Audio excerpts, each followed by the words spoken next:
క్రీస్తునందు ప్రియమైన దేవుని వారలారా, ఈరోజు ముఖ్యంగా నాయకులైన వాళ్ళు, సంఘానికి పెద్దలైన వాళ్ళు, వాక్యంలో నడిపించేవాళ్ళు, వీళ్ళందరూ కూడా తప్పనిసరిగా ఈ పాఠం వినాల్సిన అవసరం ఉంది. ఎందుకంటే బైబిల్ ఏం చెబుతుంది అన్నది ఇప్పటి వరకు పరిశీలించకనే వాళ్ళందరూ కూడా తమకు నచ్చినట్లుగా బైబిల్కు భిన్నంగా ప్రవర్తిస్తున్నారు. నిజానికి దేవుడు నాయకుల విషయంలో, అది కాపరి కావచ్చు, వాక్యోపదేశకుడు కావచ్చు, పెద్ద కావచ్చు, ఎందుకంటే ఇప్పుడు ప్రతివారు నాయకులే. ప్రతివాడు కొన్ని మాటలు నేర్చుకోవటం, కొంతమంది గుంపును వెనకేసుకోవటం, అతను అనుసరించేవాడు. తానేదో ఒక నాయకుడుగా, సంఘ కాపరిగా, లేదంటే ఒక గొప్ప ప్రసంగికుడుగా తనని అభిమానించేవాళ్ళు ఉన్నారు అనే ధీమాతో వాక్యాన్ని ప్రక్కకు పెట్టి తమకు నచ్చినట్లుగా వాళ్ళు ప్రవర్తిస్తున్నారు. కనుక బైబిల్ అసలు ఇలాంటి వారిని గూర్చి ఏమని హెచ్చరిక చేసింది,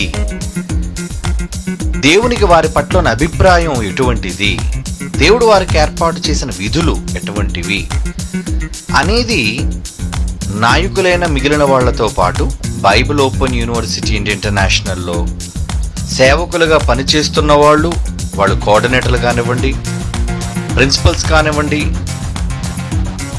అడిషనల్ డిప్యూటీ డైరెక్టర్స్ కానివ్వండి, డిప్యూటీ డైరెక్టర్స్ కానివ్వండి, వీళ్ళందరూ కూడా ఖచ్చితంగా వినాల్సిన పాఠం. ఎందుకంటే దేవుడు ఏదైతే వారి పట్ల ఆలోచన కలిగి ఉన్నాడో అది వాళ్ళు ఇరుగక ఉన్నారు. ఏదో 10 మంది జై కొట్టగానే నాయకుడు అయిపోయాము, 10 మంది నా వెంట తిరిగేసరికి నేను నాయకుడిని అయిపోయాను, నేను కూడా నాయకుడిగా నిలబడగలను, 4 ప్రసంగాలు నేర్చుకొని నేను కూడా ఒక వాక్యోపదేశకుడిని అయిపోయాను అనే ఒక వెర్రవీగే తత్వం అనేది ప్రతి వానిలో కనబడుతుంది. అప్పటి వరకు సామాన్యుడిగా, ఒక ప్రేక్షకుడుగా ఉన్నవాడు 10 మంది చేతులు చప్పట్లు కొట్టి జై కొట్టేసరికి నన్ను మించిన వాడు లేడు, నాకెవరితో పని లేదు, నాకు నచ్చినట్లుగా నేను చేయగలను అనే ఒక ధీమాన్ని వ్యక్తం చేస్తూ అతడు బైబిల్కు భిన్నంగా ప్రవర్తిస్తున్నాడు. కనుక నాయకులైన వాళ్ళందరికీ హెచ్చరిక చేస్తుంది బైబిల్. కనుక వాళ్ళందరూ చాలా జాగ్రత్తగా బైబిల్ ఏం చెబుతుందో, దేవుడు ఎటువంటి నియమాలు పాటిస్తున్నాడో వారి పట్ల అనేది ఖచ్చితంగా తెలుసుకోవాలి. ఎందుకంటే మనకు ప్రామాణిక గ్రంథం బైబిల్, అది ఏం చెబుతుంది, వారికి ఎటువంటి హెచ్చరికలు జారీ చేస్తుంది అన్నవి బైబిల్ను బట్టే మనం తెలుసుకోవాలి. ఇది మనుష్యుడు రాసిన విధి విధానాలు కావు, మనుష్యుడు నేర్పించిన పద్ధతులు కావు. ఎందుకంటే నాయకులు అయిన వాళ్ళు ఉన్నారు, నాయకురాండ్రు అయిన వాళ్ళు ఉన్నారు. 10 మందిని నడిపించేవా, లేదంటే ఒక 5గురు నడిపించేవాడివా దానివా, లేదా కనీసం నీతో పాటు ఒకరిద్దరు నడిపించేవాడివైనా సరే నీవు దేవుడు చెప్పిన విధానాలను ఖచ్చితంగా నువ్వు పాటించాలి. లేదంటే అసలు దేవుడు నిన్ను ఒక నాయకుడుగా గాని, ఒక పెద్దగా గాని, ఒక వాక్యోపదేశకుడుగా గాని ఎన్నిక చెయ్యడు.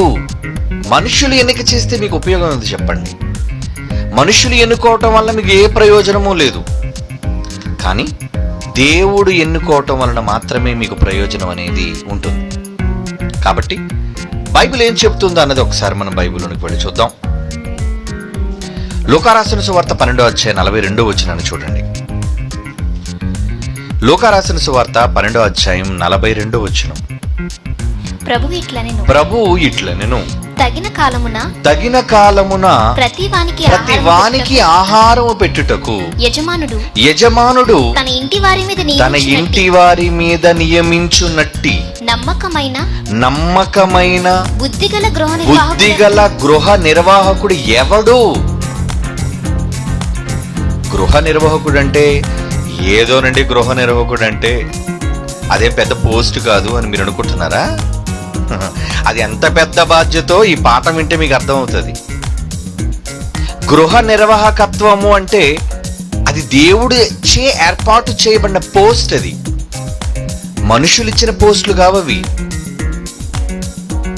ఏమండి, ఏమంటున్నాడు ప్రభు? ఇట్లనను తగిన కాలమున ప్రతి వానికి ఆహారము పెట్టుటకును యజమానుడు తన ఇంటి వారి మీద నియమించునట్టి. అంటే ఈ గృహ నిర్వాహకుడు అనగానే ఇంటిలో ఉన్న లేదా గృహములో ఉన్న ప్రతి ఒక్కరి పట్ల బాధ్యత కలిగిన వ్యక్తి.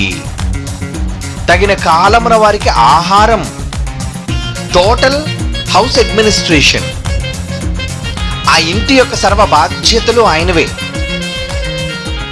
ఏ పూట ఏ ఆహారం ఎవరికి ఎటువంటిది పెట్టాలి అని గృహ నిర్వాహకుడు తెలుసుకున్నవాడై ఉండాలి.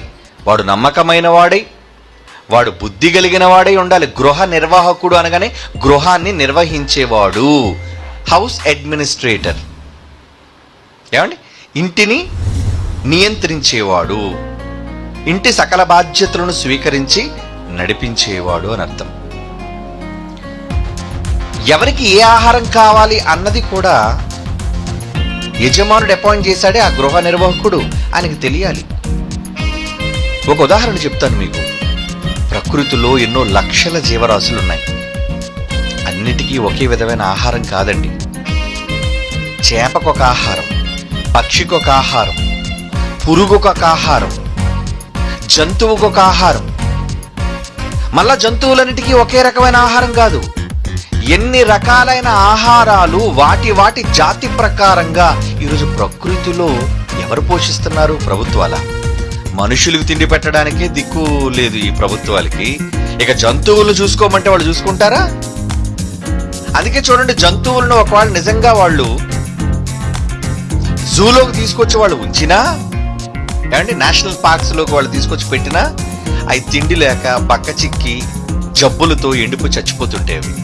ఎందుకంటే ఆ జూను నిర్వహించే అధికారులకు ఏ జాతి జంతువుకి, పిట్టకు, జీవికి ఏది పెట్టాలి అనే దానిపైన అవగాహన ఉన్నా క్రమమైన విధానంలో సరైన సమయానికి అది అందించకపోవటం వల్ల అవి విగత జీవులుగా మారిపోతూ ఉంటాయి.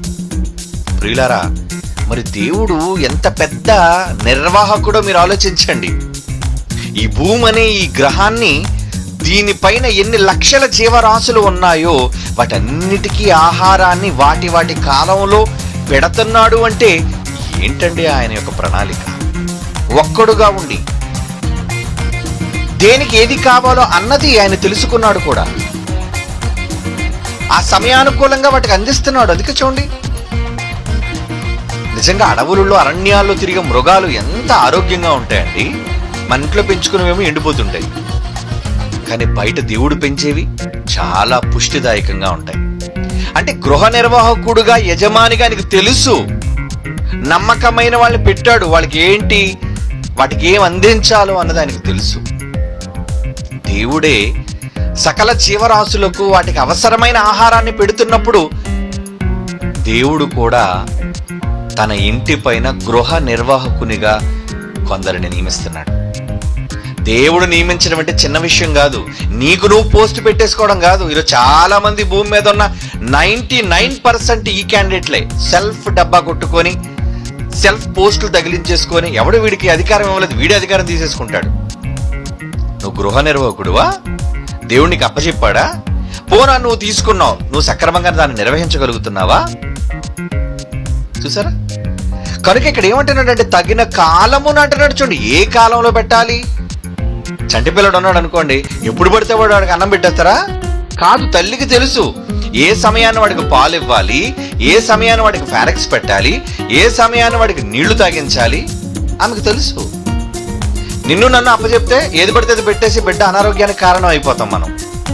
కనుక తగిన సమయమున ప్రతి వానికి ఆహారము పెట్టుటకు యజమానుడు తన ఇంటి మీద నియమించునట్టి నమ్మకమైన బుద్ధి గల ఎవడు మీలో ఉన్న గృహ నిర్వాహకుడు? దేవుడు ప్రశ్నిస్తున్నాడు.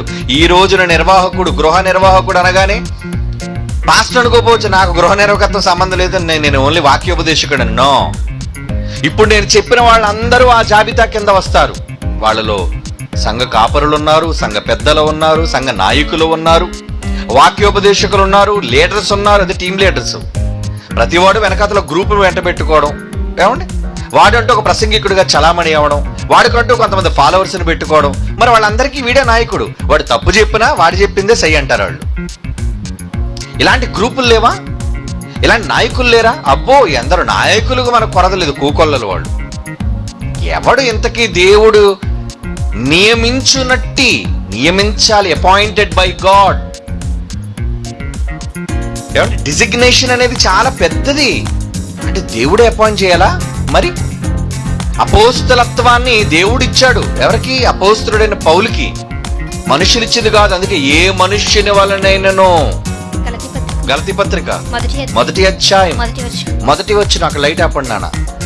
గలతీ పత్రిక 1వ అధ్యాయం 1వ వచనం ఏమంటున్నాడు? మనుషుల మూలముగానైనను. నీళ్లు తెచ్చిపెట్టండి, ఇక్కడ నీళ్లు లేవు.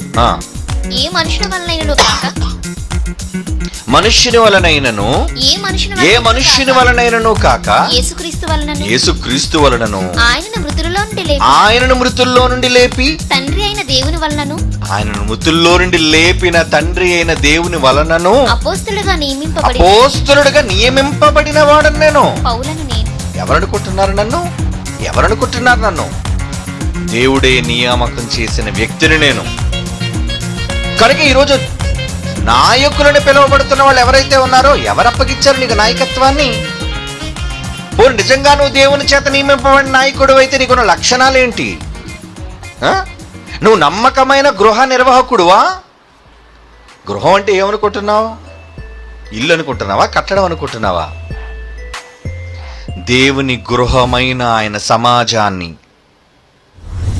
ఎలా ఉండాలో, వాళ్ళకి ఏది పెట్టాలో, వాళ్ళు ఎలా జీవింప చేయాలో, వాళ్ళు ఎలా ఉత్తేజపరచాలో అనే నాయకుడు ఉంటాడే, అతడేనండి గృహ నిర్వాహకుడు. అందుకే 1 కొరింథీ పత్రిక 4వ అధ్యాయం 2వ వచనం ఏమంటున్నాడు చూడండి. 1 కొరింథీ పత్రిక పౌలు గారు అంటున్నారు, 4వ అధ్యాయం 2వ వచనం, మరియు గృహ నిర్వాహకులలో ప్రతివాడు వాడు ఎవడైనా సరే కానివ్వండి, ప్రతివాడు నమ్మకమైన వాడయుండుట అవశ్యం. వెరీ వెరీ ఎసెన్షియల్, చాలా అవసరమైన విషయం అది. ఎవడు పడితే వాడిని గృహ నిర్వాహకుడిగా పెడితే ఎలా? గృహం అంతా ఏమైపోతుంది? ఎవరికి ఏ ఆహారం పెట్టాలని తెలియాలి కదా వీడికి. అందరికీ ఒకటే మంది అంటే ఎలా? డాక్టర్ ఉన్నాడండి, అతని దగ్గరికి రోగగ్రస్తులు వస్తే రోగాన్ని బట్టి మందు ఇవ్వాలి. గతంలో ఆర్ఎంపీ డాక్టర్లు ఉండేవాళ్ళు. పెన్సిలిన్ అనే మందు ఉండేది, అది సర్వరోగ నివారణి. వీడికి పెద్దగా జబ్బుల పైన అవగాహన లేదు ఒక 20 ఏళ్ల క్రితం. అప్పుడు ఏ రోగం వచ్చినా, ఏ రోగం వచ్చినా ఆడికి తెల్లగా ఉండేదండి పెన్సిలిన్ అనే మందు. ఇంజక్షన్లు తీయడం, పెన్సిలిన్ ఇచ్చేయడం, అది సర్వరోగ నివారణి. కాబట్టి ఏ రోగం ఉన్నా తగ్గిపోయేది వాళ్ళకి. అదా ట్రీట్మెంట్ అంటే? కాదండి. ఈరోజు రోగాన్ని డయాగ్నైజ్ చేయాలి, స్పెషలైజ్ చేయాలి. ఇంతకీ ఈయనకున్న రోగం ఏంటి, రోగానికి ఏ మందు వేయాలి తెలియాలి కదా. రోగానికి ఏ మందు వేయాలో తెలియాలిగా. అతడు డాక్టర్, అతడు వైద్యుడు. ఏ రోగానికి ఏ మందు. మరి ఇక్కడ ఏమంటున్నాడండి? గృహ నిర్వాహకుల కోసం చూడండి, మళ్ళా చదవండి ఆ మాట. 1 కొరింథీ పత్రిక 4వ అధ్యాయం 2వ వచనం. గృహ నిర్వాహకులలో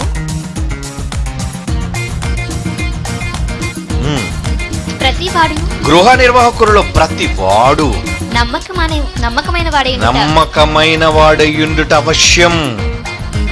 చాలా నమ్మకంగా ఉండాలి. ఎవరు పడితే వాడు గృహ నిర్వాహకులుగా పనిచేది, ఎవరు పడితే వాడిని నాయకుడు అనుకుంటే కుదరదు. నా వెనకాతలో ఒక 10 మంది ఉన్నారండి, నేనే నాయకుడిని, నేనే లీడర్ని అనుకుంటున్నావా?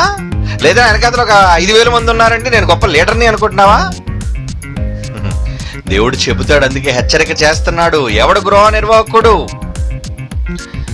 దేవుడు అంగీకరించిన గృహ నిర్వాహకుడు ఎవడు? దేవుడు ఆమోదించిన గృహ నిర్వాహకుడు ఎవడు? అతనికి ఉండవలసిన లక్షణాలు ఏంటి? ఈరోజు కొంతమంది బాధ్యత అప్పచెప్పేసరికి మీరు వాళ్ళపైన ఎలా ఉంటున్నారు? అప్పటి వరకు సామాన్యుడిగా చేతులు కట్టుకుని ఉంటాడండి. చిన్న పోస్ట్ ఇస్తాం అంతే, కోఆర్డినేటర్.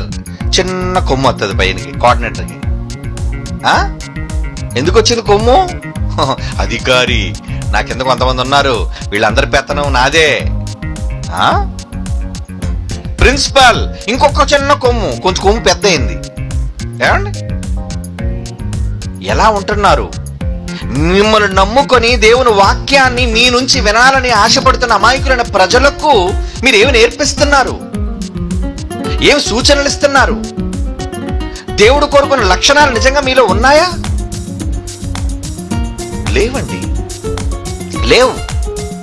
ఈరోజు బైబిల్ ఓపెన్ యూనివర్సిటీ అండ్ ఇంటర్నేషనల్లోని చాలా ప్రాంతాల్లో కళాశాలలు కానివ్వండి, రీసెర్చ్ సెంటర్లు కానివ్వండి, ఏమండి జోన్లు వారీగా ఉన్న వాళ్ళు కానివ్వండి, వీళ్ళందరిలో ఎన్ని సమస్యలు అంటే అన్ని సమస్యలు. అందరూ మళ్ళా BOUI కుటుంబం, ఒకరింటి ఒకటి పడదు. అసలు మీరు నాయకులని ఎవడు చెప్పాడు? మీరు నాయకులని దేవుడు అసహ్యించుకుంటాడు మీ నాయకత్వాన్ని. జాగ్రత్త. పక్షపాత ధోరణితో నీకు జేజేలు కొట్టేవారికి, నీ పక్షాన నిలబడి మాట్లాడేవారికి, లేదా నీకు బాగా పైకి ఇచ్చే వాళ్ళ పక్షాన ఒకళ్ళు మాట్లాడితే నువ్వు అసలైన గృహ నిర్వాహకుడు కాదు, పీకి పడేస్తాడు దేవుడు. కబడ్దార్. చాలా ఉన్నాయండి ఇలాంటివి. ఒకే కాలేజీలో ఉంటారు, ఇద్దరు గొడవలు, ఇద్దరు మరలా దేవుడికి ప్రార్థన చేస్తారు, ఇద్దరు మళ్ళీ డాడీ వందనాలు డాడీ అంటారు. ఒకే తండ్రికి నువ్వు వందనాలు చెబుతూ, ఒకే తండ్రికి నువ్వు ప్రార్థన చేస్తూ, ఒకే వ్యక్తిని డాడీ అని నువ్వు గౌరవిస్తూ, ఒకే యూనివర్సిటీ కింద ఉంటూ, నాకు ఆయనంటే పడదండి. ఎందుకు పడదు? నాకు వేరే కాలేజ్ ఇచ్చేయండి, నేను పెట్టుకుంటాను. నాకు వేరే సెంటర్ ఇచ్చేయండి, నేను ఆయనతో కలిసి ఉండను. ఇది చాలా తప్పుడు పని. హెచ్చరిక చేస్తున్నాను యూనివర్సిటీ తరపున. చాలా ఉన్నాయి మీలో ఈ సమస్యలన్నీ. బివేర్. దేవుడైతే తీసి పడేస్తాడు మిమ్మల్ని. మీరు ఇంకా ప్రారంభంలో ఉన్నారు కాబట్టి మీ పట్ల కొంచెం ఆలోచిస్తున్నాం అంతే. అసలు ఎవరైతే ఇటువంటి సమస్యని పైకి తీసుకొస్తారో ముందు తోసిపడేయాలి బయటికి. ఎలా ఉన్నారు మీరు? నాయకులైన మీరే పోట్లాడుకుంటుంటే, నాయకులైన మీరే తగులాడుకుంటుంటే ఇంకా మీ కింద వాక్యం వినేవాళ్ళు వాళ్ళు గ్రూపులు అయిపోతారు. ఈ గొడవలు తెచ్చేవాళ్ళు కూడా ఎలా ఉంటారో తెలుసా అండి? ఇద్దరు వస్తారు కదండి గొడవ పెట్టుకొని, ఇద్దరు ప్రిన్సిపల్స్ వచ్చారనుకోండి సమస్యతో. ఈ ప్రిన్సిపల్స్కి అనుకూలంగా, ఈ ప్రిన్సిపల్కి అనుకూలంగా మాట్లాడే ఒక గ్యాంగ్ ఉంటుంది, ఈ ప్రిన్సిపల్కి అనుకూలంగా మాట్లాడే ఒక గ్యాంగ్ ఉంటుంది. వీళ్ళు ఎప్పుడు కూడా అతన్నే సపోర్ట్ చేస్తుంటారు, ఈ గ్యాంగ్ ఎప్పుడు ఇతను సపోర్ట్ చేస్తూ ఉంటుంది. ఇంతకీ మీ ఇద్దరులో లీడర్ ఎవరు అనుకుంటున్నారు? వెనకాల జనాన్ని చూసి అనుకుంటున్నారా? దేవుడు గేటు వరకు కూడా రానివాడు మిమ్మల్ని. ఏమనుకుంటున్నారు? బైబిల్ తెలియాలి, బైబిల్లో దేవుడు చెప్పిన విధి విధానాలు తెలియాలి. 4 పాఠాలు నేర్చుకుని ప్రసంగాలు దంచడం కాదు. నాకేదో పెద్ద మహాజ్ఞానం ఉంది, నేను స్టేజ్ ఎక్కితే చప్పట్లు కొడుతున్నారు, నాకు షాల్వా వేస్తున్నారు, నాకు దండ వేస్తున్నారు, అప్పుడప్పుడు నాకు కూడా కిరీటాలు పెడుతున్నారని నెత్తిన కొమ్ములేను మొలుస్తున్నా ఏంటి మీకు? జాగ్రత్త. వద్దు. దేవుడు చెప్పిన బైబిల్ ప్రకారంగా, దేవుడు నియమించిన రూల్స్ ప్రకారంగా బెండవు. ఈ పాఠం అయిపోయేసరికి మీకు మొత్తం అర్థమైపోద్ది. అర్థం చేసుకోవాలి. ఎవరైతే దాని ప్రకారంగా ఉండరో దేవుడు ఎప్పుడో మిమ్మల్ని పీకేశాడు. లేటుగా మేము పీకేస్తాం తర్వాత. అదే మాది కొంచెం లేటుగా జరుగుతుంది. అసలు దేవుడు లెక్కలో మీరు ఉన్నవారే కారు. దేవుడు చెప్పిన విధి విధానంలో ఒకవేళ మీరు ప్రవర్తించకపోతే మీరు అసలు దేవుడు లెక్కలలో నిర్వాహకులే కారు. అందుకే దేవుడు అంటున్నాడు, గృహ నిర్వాహకులలో అంటే ఒకడా ఇద్దరా చాలా మంది ఉంటారా? గృహ నిర్వాహకులలో అంటే ప్లూరల్. చాలా మంది గృహ నిర్వాహకులు కావాలి. గృహాన్ని నిర్వహించడం అంటే నీ క్రిందనున్న మందను కాపాడటం. వాళ్ళు 100, 200, 1000 మందా, 5000 మందా? వీళ్ళందరి పట్ల నువ్వు ఎలా ఉంటున్నావు? కనుక గృహ నిర్వాహకుల్లో ప్రతివాడు ఎవడైనా సరే కానీ వీడు వాడని తేడా లేదు. ప్రతివాడు నమ్మకమైన వాడుగా ఉండుట చాలా అవసరం. Very very essential and crucial అంటున్నాడు దేవుడు. ఎందుకంటే దేవుడు అలాంటి వాళ్ళని చెక్ చేస్తాడు. నీకు ఊరకనే పెత్తనం ఇచ్చారనుకున్నారా? ఇది పెత్తనం దొరికేసరికి మేము చాలా గొప్పోళ్ళము, మమ్మల్ని అడిగేవాడు ఎవడున్నారు? కొత్త రూల్స్. ఈ మధ్యన అధికారం వచ్చేసరికి వాళ్ళు సొంత రూల్స్ పాస్ చేసేస్తారంటే మా సొంత రూల్ ఇది. ఎవడిని అడిగి రూల్ పెడుతున్నావు? ఆ రూల్ బైబిల్ ప్రకారంగా ఉందా లేదా? ఆలోచిస్తున్నారు అసలు ఏమైనా? నేర్చుకోవాలి. అందుకే ఈ పాఠాలు నేర్చుకోవాలి. అందరూ నేర్చుకోవాలి. ఈరోజు బైబిల్ ఓపెన్ యూనివర్సిటీలో కింద అనేక మంది అమాయకమైన ప్రజలను కాపాడుతున్న వాళ్ళందరూ, అలాగే సంఘాలను కాపాడుతున్న నాయకులు, కాపరులు, వాళ్ళందరూ నేర్చుకోవాలి. నేను నేర్చుకుంటాను బైబిల్ నుంచి. నేనేదో బోధించేవాడిని అనుకోకండి, నేను కూడా ఇందులో ఇంక్లూడ్ అయి ఉన్నాను. దేవుడికి ఎవ్వరనే భేదం లేదు, అందరూ సమానమైన దృష్టికి. కనుక యజమానుడు ఆయన ఊరకనే నమ్మి ప్రజలు నీ చేతికి అప్పగిస్తాడా? ఏమంటే ఆర్టీసీ వాళ్ళు ఎప్పుడు కూడా డ్రైవర్స్ నియమించేటప్పుడు చాలా కేర్ తీసుకుంటారంటే డిపార్ట్మెంట్లో ఉన్న వాళ్ళకి తెలుస్తుంది. ఎవరిని పడితే అల్లా టప్ప డ్రైవర్గా చేయరు. స్టీరింగ్ ఏమయ్యా మాకు డ్రైవర్లు కావాలయ్యా, ఇప్పుడే కొత్తగా వచ్చిందండి వీడికి లైసెన్స్, అయితే స్టీరింగ్ ఇచ్చారంటే ఎలాగిచ్చేస్తారు? ప్రజలు, అమాయకులైన ప్రజలు. వీడు జులైలో నడిపాడు అనుకోండి, బస్సు పోతారు, ప్రయాణికులు ప్రాణాలు పోతాయి. కనుక వీళ్ళందరి అమాయకులు ప్రాణాలు వాడి చేతిలో పెడితే ఎలా? కనుక వాడు అనుభవజ్ఞుడై ఉండాలి. వాడిని టెస్ట్ చేస్తారు అనేక విషయాల్లో. వాడికి కొన్ని నియమాలు పెడతారు, నిబంధనలు పెడతారు, ఖచ్చితమైన కొన్ని కీలకమైన అంశాల విషయమే వాడికి నిబద్ధత ఉంటుంది. ఆ రూల్స్ ప్రకారం వాడు వెళ్ళాలి. Even train driver, even pilot, ఇంకా జాగ్రత్త, వాళ్ళకి చాలా జాగ్రత్త. ఏమనుకుంటున్నారు? ప్రజల ప్రాణాలు ఉన్నాయి మీ చేతిలో. గృహ నిర్వాహకుడు అంటే ఏమనుకుంటున్నారు? ఏది స్టేజ్ కట్టగానే మైక్ పట్టుకొని ప్రసంగం మొదలు పెట్టడం అనుకుంటున్నారా? అందరికీ మధ్యన ఇదే పిచ్చండి, ప్రసంగాలు పిచ్చి. అందరికీ ఇదే పిచ్చి. నా చుట్టూ 10 మంది కూర్చోవాలి, నన్ను వేదిక మీద పాట వేయాలి, నాకు కూడా ప్రసంగం అయిపోయిన తర్వాత దండ వేయాలి, చాలువా కప్పాలి, చప్పట్లు కొట్టాలి. అయ్యేందుకు నీకు అవసరమా? బిల్డప్ వద్దు. చాలా మంది ఓవర్ అయిపోతున్నారు, ఎక్స్ట్రా అయిపోతున్నారు, బైబిల్ని మీరు వెళ్ళిపోతున్నారు, హద్దులు దాటి వెళుతున్నారు. హెచ్చరిక చేస్తున్నాడు అందుకే దేవుడు. గృహ నిర్వాహకుడుగా నువ్వు ఉన్నావా? ఉంటే నువ్వు పాటించవలసిన విషయాలు ఏంటి? దేవుడు ఏం చెబుతున్నాడు? ఎలా ఉన్నావు నువ్వు? నిన్ను నమ్ముకొని నీకు అప్పగించిన పనులు, బాధ్యతలు నువ్వు నిర్వహిస్తున్నావు అసలు నువ్వు? అందుకే ఈ మధ్యన అడిషనల్ డిప్యూటీ డైరెక్టర్స్ని అపాయింట్ చేశాం. ఎందుకంటే పాపం డిప్యూటీ డైరెక్టర్లు ఎప్పుడు కూడా వాళ్ళ నెల మొత్తం మీటింగులు తిరగడానికే సరిపోతుందండి వాళ్ళకి. అవి ఉన్నది 3 జోన్లకి, ఎన్నో కళాశాలలు. ఇన్ని కళాశాలల విషయమై ఎలా నియంత్రణ? అందుకు అడిషనల్ డిప్యూటీ డైరెక్టర్స్ ప్రవేశపెట్టాం ఈ సంవత్సరం. హైకమాండ్ వెళ్ళండి, ప్రతి కళాశాలకి సర్ప్రైజ్ విజిట్ ఇవ్వాలి. మీరు ముందుగా మీరు వస్తున్నారని తెలిసి ఎలక్ట్రానిక్ అనుకున్నారు. ఓవర్ యాక్టింగ్ చేసిన హాలీవుడ్, బాలీవుడ్ నట్లీళ్ళు ఊరోళ్ళని, బంధువుల్ని, వాళ్ళని ఇళ్ళు తీసుకొచ్చి కాలేజీ కలకల ఆడిపోయేట్టుగా నింపేస్తారు వీళ్ళు. ఎప్పుడు వెళుతున్నారో ఎవరికి తెలియకుండా సర్ప్రైజ్ విజిట్ మీరు చెయ్యాలి. చెప్పరు మీ కాళ్ళు, వచ్చేటప్పుడు చెప్పరు. ఎందుకంటే శనివారం, ఆదివారం క్లాసులు నిర్వహించేటప్పుడు అసలు లైవ్ మీరు పెడుతున్నారా? పెట్టడం లేదా? ఎంతమంది విద్యార్థులు ఉన్నారు? వాళ్ళకి మీరు చెబుతున్న పాఠాలు ఏంటి? ఉదయం వింటున్నారు కదా, జైశాల్ గారు చెప్తుంది. యేసుప్రభు ఎవరు అర్థం కావటం లేదు, మరి ఎవరు అర్థం కావటం లేదు, తండ్రి ఎవరు అర్థం కావటం లేదు. ఏమి నేర్చుకుంటున్నారు, ఏమి నేర్పిస్తున్నారు వీళ్ళు? జాగ్రత్త. అందుకే టైట్ అవుతుంది అన్ని విషయాల్లో. టైట్ కావాలి, లేదంటే దెబ్బతిరిపోయేది నా తండ్రి ఇల్లు. మీకేం పోయింది? నచ్చినంత ఉంటారు, తేడా వస్తే జెండా మార్చేస్తారు మీరు. అలాంటి కదా చాలా మంది ప్రిన్సిపల్ పోస్ట్ ఇవ్వలేదని వదిలిపోయిన వాళ్ళు ఉన్నారండి. ప్రిన్సిపల్ అడిగాడు, ఒకడు కర్నూలులో పనిచేసేవాడు అండి, రవి అని. హైదరాబాద్ కాలేజీకి ప్రిన్సిపల్గా అపాయింట్ చేశారు. ఏదో మొత్తానికి అక్కడ సమస్యలు వస్తే రా, ఇక్కడికి రా, నువ్వు ఇక్కడ ఉండు, మోదవలసలో ఉండు. లేదండి, వెళ్ళిపోతానన్నాడు.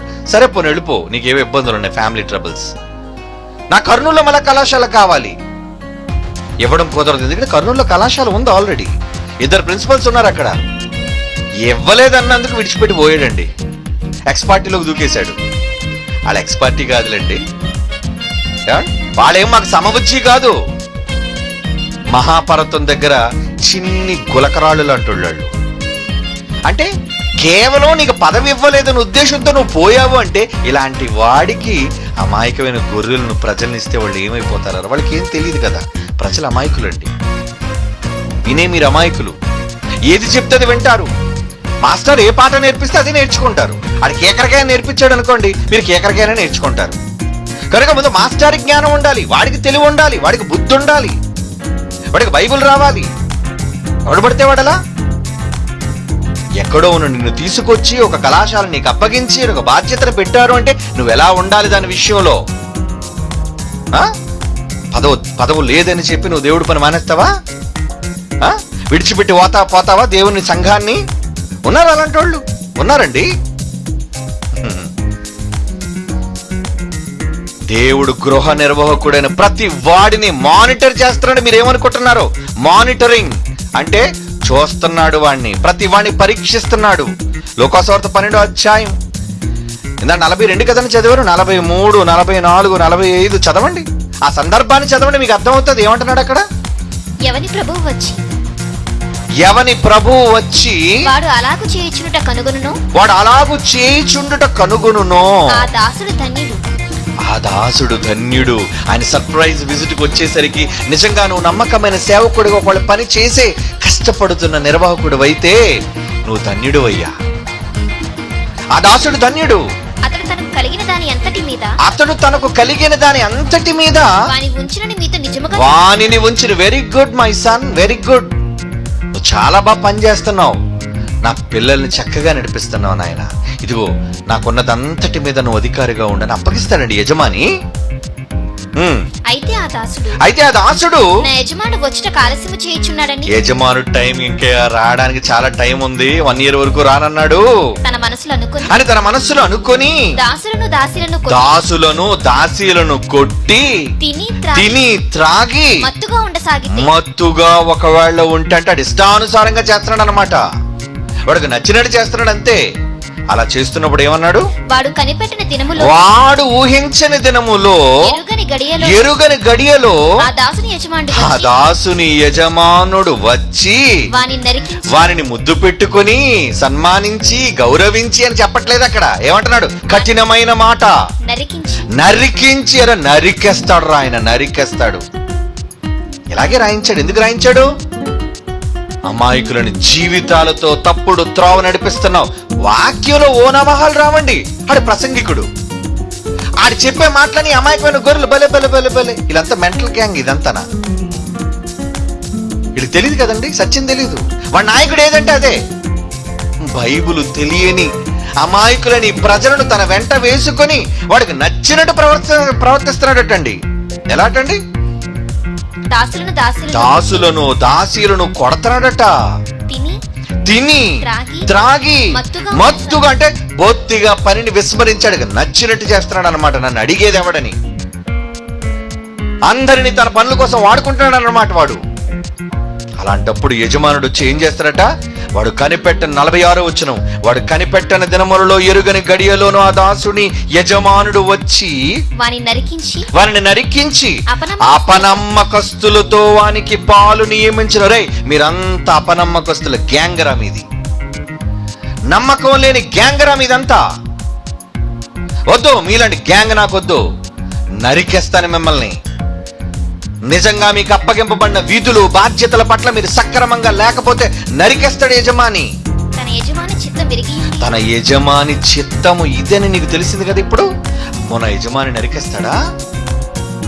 ఆయన పట్ల లోబడి పని చేయకపోతే నరికేస్తాడా? నరికేస్తాడని తెలిసి సిద్ధపడక అతని చిత్తం, ఆయన ఇష్టం, ఆయన విధులు, ఆయన కట్టడలు, వాటి ప్రకారంగా నువ్వు చెయ్యకపోతే అనేకమైన దెబ్బలు చెత్త కొట్టేస్తాడనమాట నిన్ను. అలాగేలాగ శిక్ష ఉండదు నీకు మామూలుగా శిక్ష విధించడు, లెక్కలేనని దెబ్బలు కొడతాడు నిన్ను. అంటే పనిష్మెంట్ తీవ్రంగా ఉంటుంది అని అర్థం. అక్కడ నీ పనిష్మెంట్ తీవ్రతరం అవుతుంది. జాగ్రత్త, కబడ్దార్.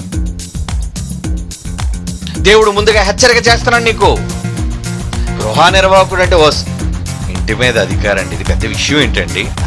ఏమనుకుంటున్నావు? గృహ నిర్వాహకత్వం అంటే అందులో దేవుని ఇల్లు. ఇది ఎవరనుకుంటున్నావు? మనుషులంటే ఎవరనుకుంటున్నావు? మనం ఆయన ఇల్లు. ఆయన ఇంటి పైన నువ్వు ఎవడరా ఇచ్చాడు పెత్తనం? నీ ఇష్టానుసారంగా జరిగిస్తున్నావు. పేనుకి పెత్తనం ఇస్తే ఏం చేసిందట? బుర్రంతా కొరికిందట. అవును, అదే లీడర్ మరి. అప్పుడు పేను కొరుకుడు అంటే వెంట్రుకలన్నీ పోయి బట్టబర్ర అయిపోతుంది నీకని అర్థం. ఇలా పేలు చాలా మంది అన్నాయి. వీటిలన్నిటిని ఏరి పటక్మని చంపేయాలి. ఎవరు ఆడవాళ్ళు ఏం చేస్తారు? పేను దొరికినప్పుడు వదిలేస్తారు గాలికి. అమ్మా, ఎంత కసి తీర్చుకుంటున్నట్టు ఎంత రక్తం తాగేసావేనాది, నా రక్తం ఎంత తాగి చూడమ్మా, ఎంత పెద్ద పేను టపక్క నొక్కుతుంది 2 వేళ్ళతోని. దెబ్బతో పచ్చడి అయిపోయి బరస్ట్ అయిపోలేదు. దేవుడు కూడా అదే పని చేస్తాడు మిమ్మల్ని. నువ్వు పేనులాటోడురా, నువ్వు ప్రజల రక్తాన్ని తాగేస్తున్నావురా. నాయకుడిగా ఉండే వాళ్ళ నరకానికి వాళ్ళ దారి చూపిస్తున్నావురా. నువ్వు తప్పుడు వాక్యం చెప్తున్నావు, తప్పుడు సంగతులు ప్రచారం చేస్తున్నావు, నీకు నచ్చిన వాళ్ళతో చెబుతున్నావు. వాళ్ళు దేవుళ్ళు ఎదుగుతున్నారో లేదని పట్టింపు లేదు, వాళ్ళకి ఏ ఆహారం పెట్టాలని ఆలోచన లేదు, అంతా నీ ఇష్టమే.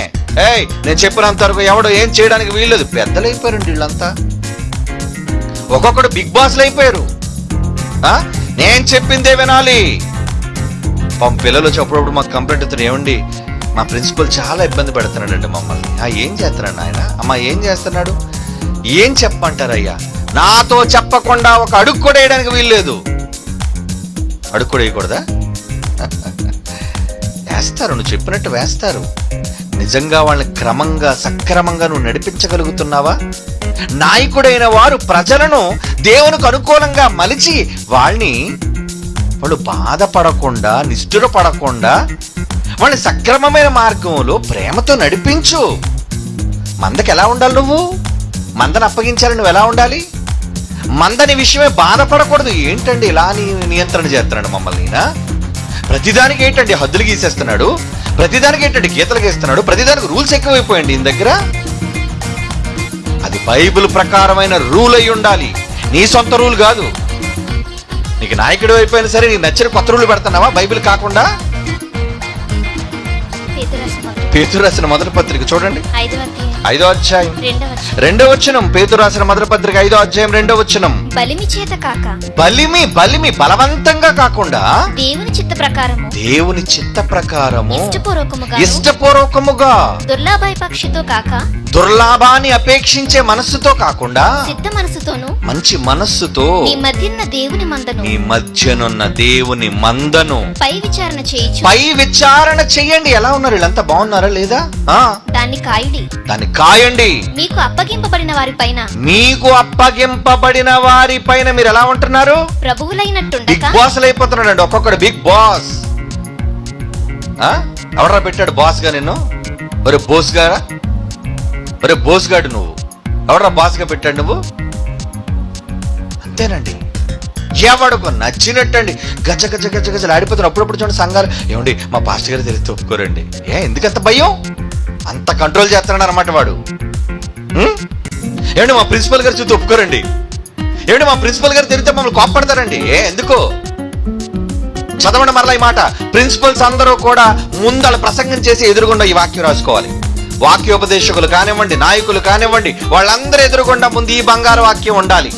లేదా మెడలో వేస్తాం సార్ BOUL అందరికీ కూడా బెళ్ళ చేయించేస్తాం. మీకు మాటిమాటికి చదువుకోవాలా బెళ్ళ బ్యాడ్జ్. ఏంట్రా నా బెళ్ళ? నా బెళ్ళలో ఏముంది? అదే ఉంటది అన్నమాట. చదవండి, ఆ బెళ్ళపైన ఈ మాట రాయించుకోవాలి మీరు.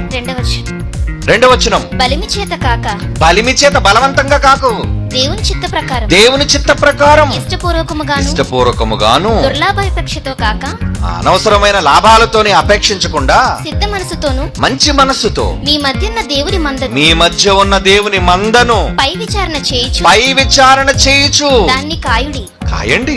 మీకు అప్పగింపబడిన వారి పైన, మీకు అప్పగింపబడ్డారు వాళ్ళు, మీకు అప్పగింపబడ్డారు. కోఆర్డినేటర్ గా నీకు అప్పగించారు కొంతమందిని, ప్రిన్సిపల్ గా కొంతమంది నీకు అప్పచెప్పారు, అడిషనల్ డిప్యూటీ డైరెక్టర్ గా నీకు ఒక జోన్ ఇచ్చారు, డిప్యూటీ డైరెక్టర్ గా మీకు ఒక జోన్ ఇచ్చారు, మీకు అపాయింట్ చేశారు వీళ్ళందరినీ.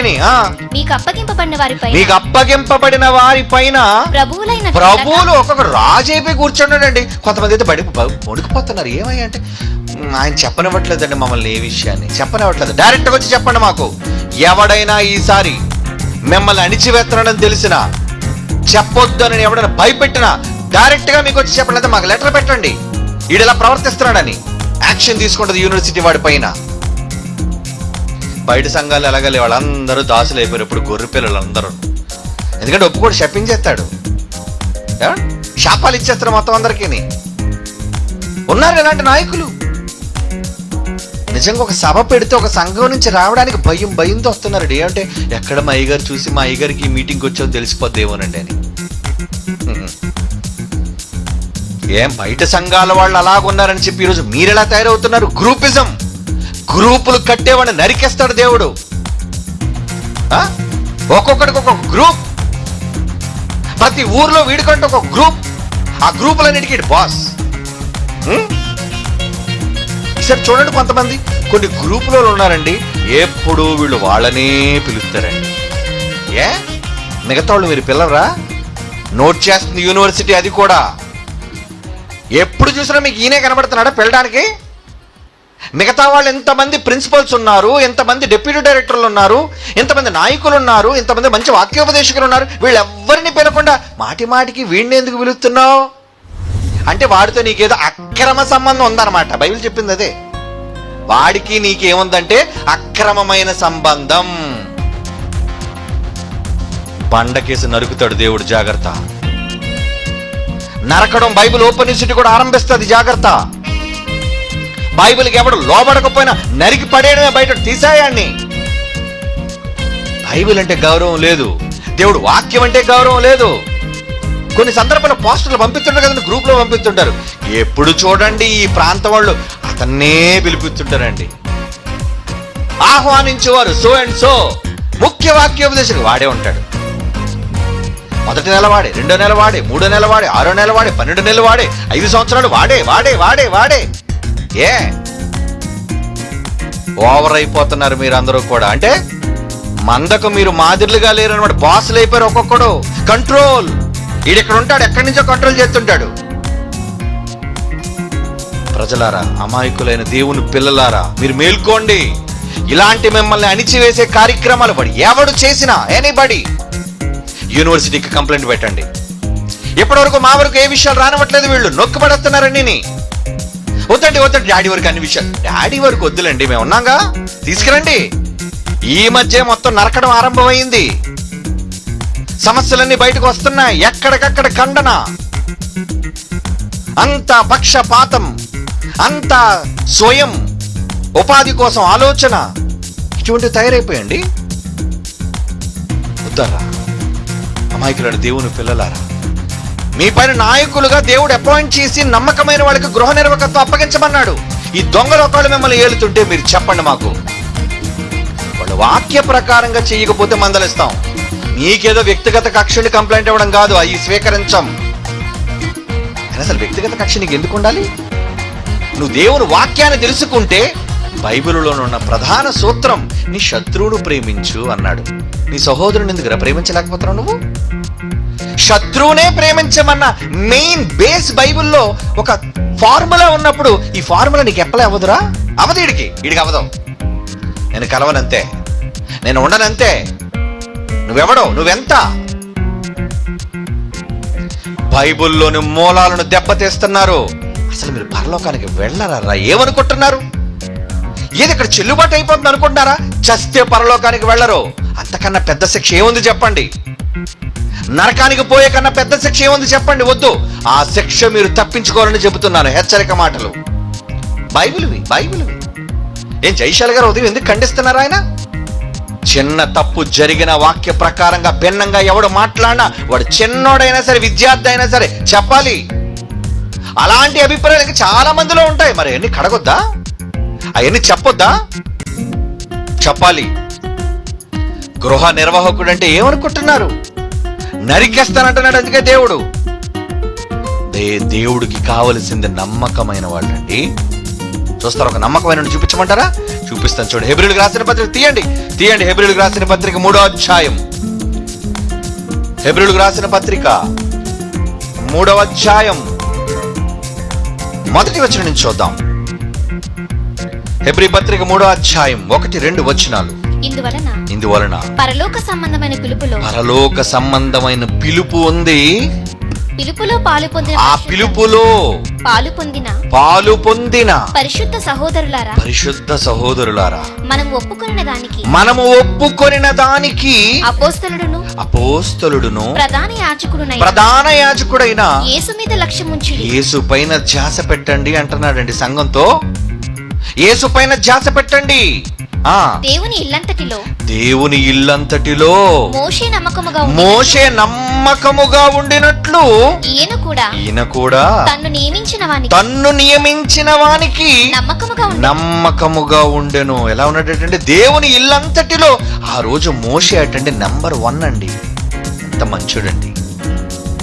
కొన్ని సందర్భాల్లో దేవుడు విసిగిపోయి ప్రజలందరినీ చంపేస్తాను రా మోషే, వీళ్ళందరి మీద చాలా కోపం ఉంది నాకు, నీ సంతానాన్ని, లేవి సంతానాన్ని మాత్రమే డెవలప్ చేస్తాను, నీ కుటుంబాన్ని వీళ్ళందరినీ చంపేస్తానన్నప్పుడు ఎంత మంచివాడండి, నిష్పక్షపాతంగా ఆలోచించే ఒక మంచి గృహ నిర్వాహకుడుగా అతను ఆలోచించి ఏమంటే తెలుసా, వద్దు ప్రభువా మీ కోపాన్ని తగ్గించుకోండి, ఇప్పుడు మీ కోపం ఇలా మండిపోతే ఆ దేవుడు మిమ్మల్ని అందరినీ మీరు నమ్ముకున్న యెహోవా మిమ్మల్ని అరణ్యంలోకి తీసుకెళ్లి చంపేశాడు, ఇదేనా మీ దేవుడు చేసిన పని అని మీకు చెడ్డ పేరు వస్తుందయ్యా, వద్దు ఈ చెడ్డ పేరు మీరు రావడానికి వీల్లేదు, అందుకే ప్రజలను క్షమించండి అని తన మీద తిరుగుబాటు చేసిన వాళ్ళని కూడా క్షమించమని వేడుకున్నాడండి.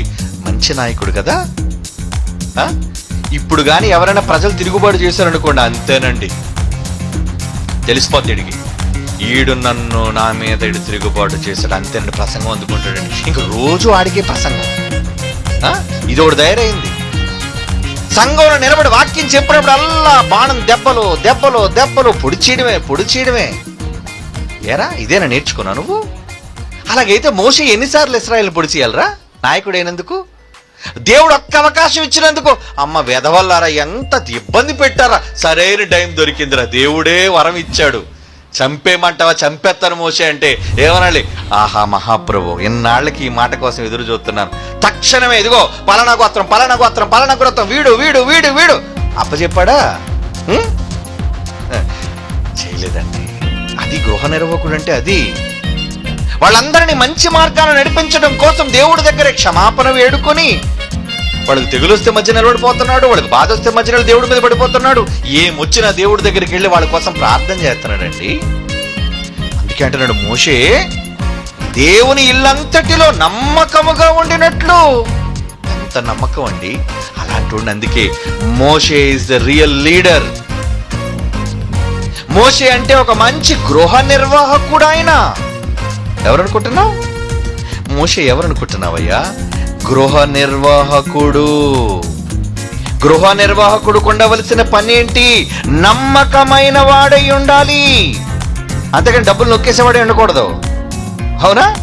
అన్ని సైడ్ చేసేసేవాడే ఉండకూడదు, వాడికి నచ్చినవి చేసేవాడిగా ఉండకూడదు.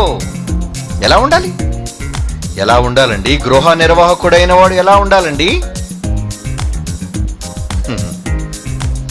అసలేనండి ఒక మోషే దేవుని ఇల్లు అంతట్లో మోషే నమ్మకముగా ఉండినట్లు ఈయన కూడా తన్ను తాను నియమించిన దేవునికి నమ్మకముగా. ఆహా, మోషేను మించిన మరో మోషే వచ్చండి, నా వంటి ఒక ప్రవక్తను మోషే అన్నాడండి. నా వంటి ఒక ప్రవక్తను దేవుడు ప్రజల్లో నుండి మీలో నుండి మీకోసం పుట్టిస్తాడు అని. ఆ మోషే ఎవరో కాదండి, యేసుక్రీస్తు వారండి. దేవుని ఇల్లంతటి పైన నమ్మకమైన వాడు. ఆయనంత నమ్మకమైన వాడు లేడండి. అప్పగించిన మనుష్యులపైన ఎంత బాధ్యత.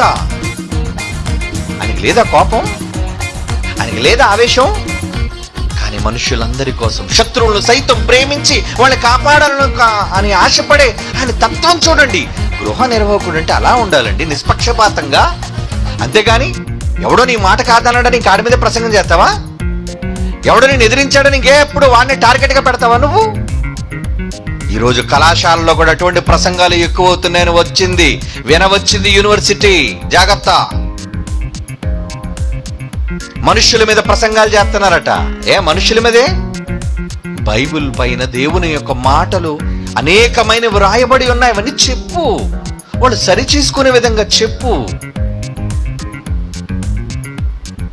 కుర్రాడివై ఉండి వయస్సు లేక అనుభవం లేక నిన్నకాక మన MBTH పరీక్ష రాసిన వెంటనే ప్రిన్సిపల్ అయిపోయాడు. ప్రిన్సిపల్ అయిపోయేసరికి అందరి మీద పెత్తనం పేనైపోయాడు. నొక్కివద్దా మరి 2 సంవత్సరాలు అప్రెంటిస్షిప్ చేస్తేనే గాని ప్రిన్సిపల్ పోస్ట్ ఇవ్వడానికి వీల్లేదు. అది ఈ మధ్య యూనివర్సిటీ తీసుకున్న కొత్త నిర్ణయం. ఇలా MBTH చేసి అలా ప్రిన్సిపల్ తీసుకొని మళ్ళీ ఎక్కడ ఆల్రెడీ కళాశాల ఉంది ఆ ఊర్లో, ఆ పక్కనే నాకు కూడా కాలేజ్ కావాలి. ఎలా అయిపోతావు? పోటీయా? కొత్త ప్రాంతాలు ఉన్నాయి, అనేకమైన కొత్త ప్రదేశాలు. అక్కడికి వెళ్ళవా నువ్వు? మా ఊరు, మా ఇల్లు, మా గ్రామం, అందరి దగ్గరికి వెళ్ళాలి కదరా. నువ్వు ఎక్కడైనా ఉండు. పౌలు ఏ సంఘానికి చెందినవాడు? మొదట మామూలుగా ఆలోచిస్తే ఏ సంఘానికి చెందినవాడు? ఆయన అంత్యోకయ సంఘానికి చెందినవాడు. కానీ ఎన్ని సంఘాలు కట్టాడండి? ఓన్లీ అంత్యోకయ సంఘాన్ని డెవలప్ చేశాడా పౌలు? కాదండి. ఆసియాలో సంఘాలు, ఐరోపాలో సంఘాలు, అన్ని సంఘాలే. నిష్పక్షపాతంగా అన్ని సంఘాలను గూర్చిన బాధ్యత ఆయనకుంది. సంఘంలో కూర్చిన చింత. అంతేగాని నా సంఘం ఎప్పుడు అంత్యోకయ సంఘం. ఎక్కడైనా పౌలు గారు అలాగా తపన పడ్డారా? లేదే. మరి వీళ్ళు ఎందుకండి ఇలా తయారయ్యారు? నా కాలేజు, నా కాలేజు, నా కాలేజు, నా రీసెర్చ్ సెంటర్, నా రీసెర్చ్ సెంటర్, నా రీసెర్చ్ సెంటర్. వద్దు, యూనివర్సిటీ ఎక్కడికి పెట్టినాను అక్కడికి పోవాలి. నీకు ఇష్టం లేదా? మమ్మల్ని వదిలి పో. నువ్వేం మాకు ఉపయోగం లేదు. నువ్వు నీకు నచ్చకపోతే యూనివర్సిటీ వదిలి పో. నేను ఎవడో బతిమాడు.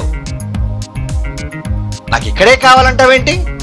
ఎక్కడికి పంపించినా వెళ్ళాలి. అవునండి, చాలా మంది సొంత ఊర్లు విడిచి పరాయి ప్రాంతాలు ప్రిన్సిపల్ గా పనిచేస్తున్న వాళ్ళు చాలా మంది ఉన్నారండి మన దగ్గర. వెళ్ళవా నువ్వు? సర్వలోకానికి వెళ్ళమని చెప్పినప్పుడు ఇంకో ఊరికి వెళ్ళడానికి ఏంటి నొప్పి నీకు? ఏం వాళ్ళందరూ గృహం కాదా? దేవుడు గృహం కాదా? వీడికి సొంత ఊరు, వీడికి సొంత ఇల్లు, వీడి సొంత మనుషులు, ఎప్పుడు వీళ్ళ మీదే పెత్తనం. వీడి పేరు కాబట్టి ఏం చేయాలి? చూస్తున్నాడు యజమాని, చూస్తున్నాడు. నువ్వు నమ్మకమైన వాడు కాదా అనేది దేవుడు చూస్తున్నాడు. దేవుని ఇల్లంతటిలో మోషే నమ్మకముగా ఉన్నట్లు ఈయన కూడా తను నియమించిన వానికి నమ్మకమైన వాడుగా ఉన్నాడంటే ఎవరైనా గృహ నిర్వాహకుడు. గృహ నిర్వాహకత్వం అప్పగించబడింది యేసు ప్రభు వారికి. నాయనా, నా పిల్లలందరి బాధ్యత నీకు ఇస్తున్నానయ్యా. నువ్వు వెళ్ళు నాయనా, నువ్వు వెళ్ళి మరి సరిచేయి. వాళ్ళ వాక్యాలు పెంచు, వాళ్ళ క్రమంగా ఉండేటట్లుగా నువ్వు చూడు, మాట్లాడు. యజమానుడు పంపించాడండి.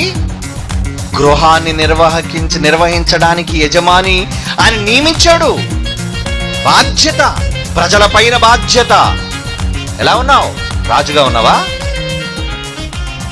అధికారం చేస్తున్నావా? వాళ్ళందరి మీద పెత్తనం చెలాయిస్తున్నావా? వద్దండి, వద్దు. పాత నిబంధనలో దేవుడు నియమించిన ఒక గృహ నిర్వాహకుడిని ఏం చేశాడు మీరు చూడాలి. ఏం చేశాడు? సంఖ్యాకాండం 14వ అధ్యాయం 12వ వచనం. సంఖ్యాకాండం 14వ అధ్యాయం 12వ వచనం. నేను వారికి స్వాస్థ్యం ఇయ్యక తెగులు చేత వారిని హతము చేసి ఈ జనము కంటే మహాబలము గల గొప్ప జనము నీ వలన పుట్టించదునని మోషేతో చెప్పగా, మోషే ఇందాక నేను చెప్పాను కదండి. అప్పుడు 19వ వచనంలో ఏమంటున్నాడు చూడండి. ఒక మంచి గృహ నిర్వాహకుడు ఏమంటున్నాడు చూడండి. ఐగుప్తుల నుండి వచ్చినది మొదలుకొని ఇది వరకు నీవి ప్రజల దోషమును పరిహరించి ఉండినట్లు నీ కృపాతిశయమును బట్టి ప్రజల దోషమును దయచేసి క్షమించుము. ప్రజల పక్షాన నువ్వు దేవునికి విజ్ఞాపన చెయ్యాలి గాని నువ్వేంటి కౌంటర్ మెసేజ్లు చేస్తున్నావు? నువ్వు ప్రజల పైన పోటీ ప్రసంగాలు చేస్తున్నావేంటి నువ్వు? ఇదేనా నాయకుడికి ఉండవలసిన లక్షణం? నీ దగ్గర ఉన్నవాడు పొరపాటు చేస్తే వాడిని సరిచేసి వాడి పక్షాన దేవుని క్షమాపణ వేడుకో. అదండి గృహ నిర్వాహకుడికి ఉండవలసినది. ప్రధానమైన ఒక లక్షణం. యేసుప్రభుకు ఉందండి ఆ లక్షణం, మోషేకు ఉందండి ఆ లక్షణం. కొందరు ఉన్నారు గృహ నిర్వాహకులు, దొంగ గృహ నిర్వాహకులు. దేవుడు ఏం చేశాడు? యెషయా గ్రంథం 22వ అధ్యాయం 15వ వచనం నుంచి చూద్దామండి. యెషయా గ్రంథం 22వ అధ్యాయం 15వ వచనం నుంచి చూద్దాం. ప్రభువును సైన్యములకు అధిపతియగు యెహోవా ఎలాగు సెలవిచ్చి ఉన్నాడు. గృహ నిర్వాహకుడైన షబ్నాను ఈ విచారణకర్త యొద్దకు పోయి అతనితో ఇట్లా ఉన్నాడు. ఒకడు షబ్నా అన్నవాడు ఉన్నాడు. వాడు విచారణకర్త అని కూడా అంటారు. విచారణకర్త అంటే అసలు ఏం జరిగింది, ఏ విషయమైనా ముందు ఆయన దగ్గరికి వెళ్ళా. విచారణ ఏమండి? విచారణకర్త అన్న, గృహ నిర్వాహకుడన్నా, నాయకుడన్నా, కాపరి అన్నా, పెద్దన్న, ఇవందరూ కూడా దేవుని ఇంటి పైన యజమాని నియమించిన వాళ్ళు. ఏం చేస్తున్నారు వాళ్ళు? పంపించాడు దేవుడు షబ్నాకు. అతనితో ఇట్లను 16వ వచనం. ఇక్కడ నీకేం పని? ఇక్కడ నీకెవరున్నారు? నీవిక్కడ సమాధిని తొలపించుకొననేలా? ఇక్కడ నువ్వు సమాధి చేసుకుంటున్నావేంటి? ఇక్కడ పట్టి కట్టించుకున్నావు సమాధి? ఎత్తైన స్థలములలో ఆ షబ్నా అన్నవాడు సమాధిని తొలిపించుకుంటున్నాడట. శిలలో తనకు నివాసము తొలిపించుకుని, శిలలో రాతితో కట్టిన దాన్ని చెక్కించుకుని అందులో నివాసాన్ని ఏర్పాటు చేసుకుంటున్నాడటండి. ఇదిగో బలాఢ్యుడు ఒకడు విసిరితే ఎంత దూరం వెళ్ళి పడతాదో. యెహోవా నిన్ను వడిగా విసిరివేయును. యెహోవాని విసిరేస్తాడు రా షబ్నా. ఆయన నిన్ను గట్టిగా పట్టుకొనును. గట్టిగా పట్టుకుంటాడు నిన్ను. ఆయన నిన్ను మడిచేస్తాడు నిన్ను. ఒకడు చెండి వేసినట్టు విశాలమైన దేశంలో నిన్ను విశాలమైన దేశంలో నువ్వు కనబడకుండా ఇసిరేస్తాడు నిన్ను ఆయన. నీ యజమానుని ఇంటి వారికి అవమానము తెచ్చిన దౌర్భాగ్యుడా, అక్కడే నిన్ను మృతి పొందెదవు. అక్కడే చస్తావురా నువ్వు. 19వ వచనం. నీ స్థితి నుండి సరే ఏమంటున్నాడు అంటే ఈడు ఎలాంటి గృహ నిర్వాహకుడు అన్నమాట, దొంగిడు. దేవుడే కోరుండి నువ్వు నమ్మకంగా పని చేస్తావని వీడికి అపాయింట్మెంట్ ఇచ్చి నియమిస్తే వీడు ఏం చేశాడండి, ఇది నా సొంత ప్లేస్, ఇక్కడ నేను సమాధి తొలిపించుకుంటాను, ఇక్కడ నేను ఇల్లు కట్టించుకుంటాను, ఇక్కడ నేను ఆనందంగా బ్రతుకుతాను, ఇక్కడ నేను చెప్పిందే జరగాలి. ఎంత పెత్తనం వచ్చిందండి వీడికి, షబ్నాకి. యజమాని ఇంటి వారి మీద వీడి పెత్తనం చేస్తున్నాడట. దేనికి ఇచ్చాడు పెత్తనం నీకు? ఆయన పని కోసం ఇచ్చాడు, ఆయన భక్తిలో పెంచమని ఇచ్చాడు. నువ్వు నాయకుడిగా ఉండి దాసదాసీలుగా పని చేయించుకోవడానికి కాదు వాళ్ళు దేవుడు నీకు అప్పగించింది. ఎందుకు అనుకుంటున్నావు? ఈరోజు చాలా మంది ప్రిన్సిపల్స్ అయిన వాళ్ళు, నాయకులైన వాళ్ళు తమ కిందన్న ప్రజలను ఇలాగ భయపడుతున్నారు. మరలా చెప్తున్నాడు పబ్లిక్ గా, పిల్లలారా, ఎవరైనా ఏ కళాశాలైన ప్రిన్సిపల్ మిమ్మల్ని బెదిరించినా, నాయకుడు మిమ్మల్ని బెదిరించినా ముందు మీరు మీ పైన అధికారికి చెప్పండి. వినలేదా డైరెక్ట్ గా యూనివర్సిటీకి లెటర్ పెట్టండి. వాళ్ళు అంతు చూసేస్తాం. ఉండకూడదు ఇలాంటి వాళ్ళు, శిక్షిస్తాం వాళ్ళని. దేవుడు శిక్షిస్తున్నాడండి. వచ్చేసాయి కంప్లైంట్లు, వాడి మీద కంప్లైంట్లు వచ్చేసాయి. గృహ నిర్వాహకుడు అంటే ఎంత పెద్ద బాధ్యత అప్పచెప్పాడు రా దేవుడు నీకు. నువ్వేంట్రా చేస్తున్నావు షబ్నా? 19వ వచనం చూడండి. నీ స్థితిలో నుండి యెహోవానగు నేను నిన్ను తొలగించదు, పీకి పడేస్తున్నాను నిన్ను. నీ ఉద్యోగము నుండి ఆయన నిన్ను మామూలుగా పంపడం కాదు, మెడపెట్టి గెంటాడు, పోరా బయటికి పో. ఈ మధ్యన పడవలసింది ఒకరికి వేటు, కానీ ఆపం వద్దు. అవకాశం ఇవ్వాలి అంటున్నాడు. చూడండి ఏమంటున్నాడు, నీ స్థితి నుండి యెహోవానగు నేను నిన్ను తొలగించి నీ ఉద్యోగం నుండి ఆయన నిన్ను త్రోసివేయును. అప్పుడు ఏం చేస్తానో తెలుసా? 20వ వచనం చూడండి. ఆ దినమున నేను నా సేవకుడును హిల్కియా కుమారుడైన ఎల్యాకీమును పిలిచి, నాన్న ఎల్యాకీము, కమాన్ మై సన్, రా ఎల్యాకీము రా. అతనికి ఏమిస్తారట? అతనికి నీ చొక్కా, నీ పోస్ట్ ఇస్తాను, అతనికి నీ చొక్కానే వేస్తాను, అతనికి నీ నడికట్టు చేత అతన్ని బలపరిచి నీ అధికారమును అతనికి ఇస్తాను. గృహ నిర్వాహకత్వాన్ని ఇస్తాను నేను ఆయనకి. అతడు యెరూషలేము నివాసులకు యూదా వంశస్థులకును తండ్రి. అదండి, ఒక గృహ నిర్వాహకుడు తండ్రిలా ఉండాలి.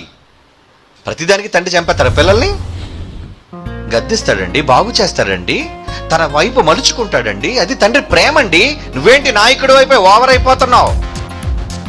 చాలా మంది ఓవర్ అయిపోతున్నారు ఇందులో. ఖబర్దార్, నాయకుడుగా పిలువబడుతున్న ప్రతి వాడికి బైబుల్ ద్వారా BOUI చేస్తున్న హెచ్చరిక.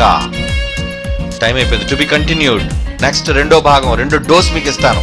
కళ్ళు మూసుకొని ప్రార్థన చేసుకుందాం. పరిశుద్ధుడు అయిన తండ్రి, గృహ నిర్వాహకత్వం అనేది గొప్ప బాధ్యత నాయన, మీరిచ్చే గొప్ప బాధ్యత. అలాంటి గొప్ప బాధ్యతను మేము సక్రమంగా నిర్వహించగలుగుటకు నీ దాసులుగా, మీ చేత మన్ననలను పొందే గృహ నిర్వాహకులుగా మీ జ్ఞానాన్ని నేర్పించి, ఇదిగో ఎందరో ఈ కళాశాలలతో పిల్లల ద్వారా నాయకులుగా ఏర్పాటు చేయబడ్డారు. వాళ్ళందరికీ జ్ఞానాన్ని ప్రసాదించండి తండ్రి. సక్రమంగా నీ పిల్లలను తండ్రిలా పాలించే మంచి మనస్సును వాళ్ళకు అనుగ్రహించి నడిపించవలసిందిగా ప్రార్థిస్తూ క్రీస్తు యేసు వారి అమూల్యమైన నామములు ఈ ప్రార్థన మీకు సమర్పించుచున్నాము తండ్రి. ఆమేన్.